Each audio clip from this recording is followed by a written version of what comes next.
The ruling means Kansas is no longer able to uphold its ban on gay marriage. KAKE's Ben Jordan live in Old Town, where an LGBT celebration about to begin. He has reaction from those affected and shares what this means for gay marriage moving forward. Ben. Susan, people are already starting to gather right here in Old Town Square. Earlier today, I caught up with a couple that's going to be impacted by these changes. They're going to be speaking here tonight. They say they're calling this an exciting and historical day. Carrie and Donna have been trailblazers in holding up their marriage. It's been a long journey with plenty of obstacles, but they say finally their love will be recognized by the country. I'm excited.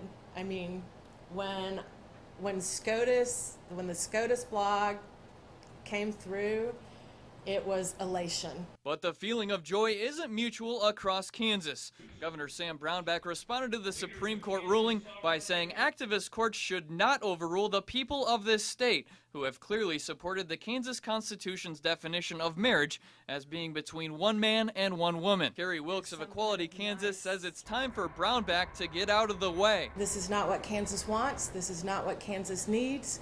We have many more problems in this state that need to be focused on. Love and marriage is not one of them. Although most counties in Kansas were already issuing marriage licenses, the Supreme Court's decision comes with a long list of privileges that will be life-changing for many gay couples. One of it is insurance.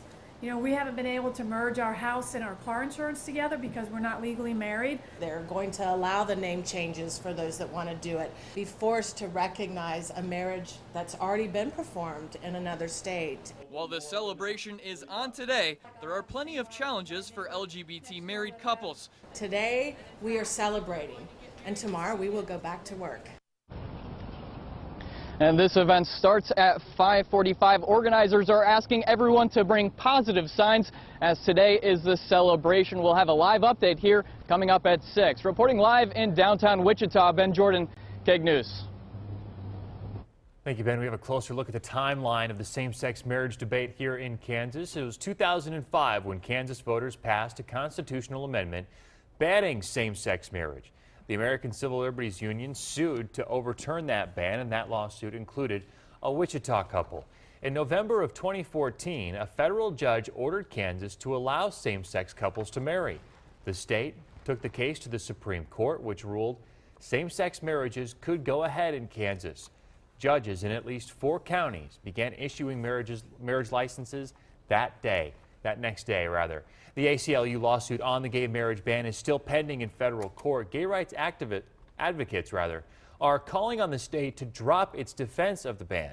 Meantime, Governor Sam Brownback and Attorney General Derek Schmidt say the state will study today's ruling further before making any moves.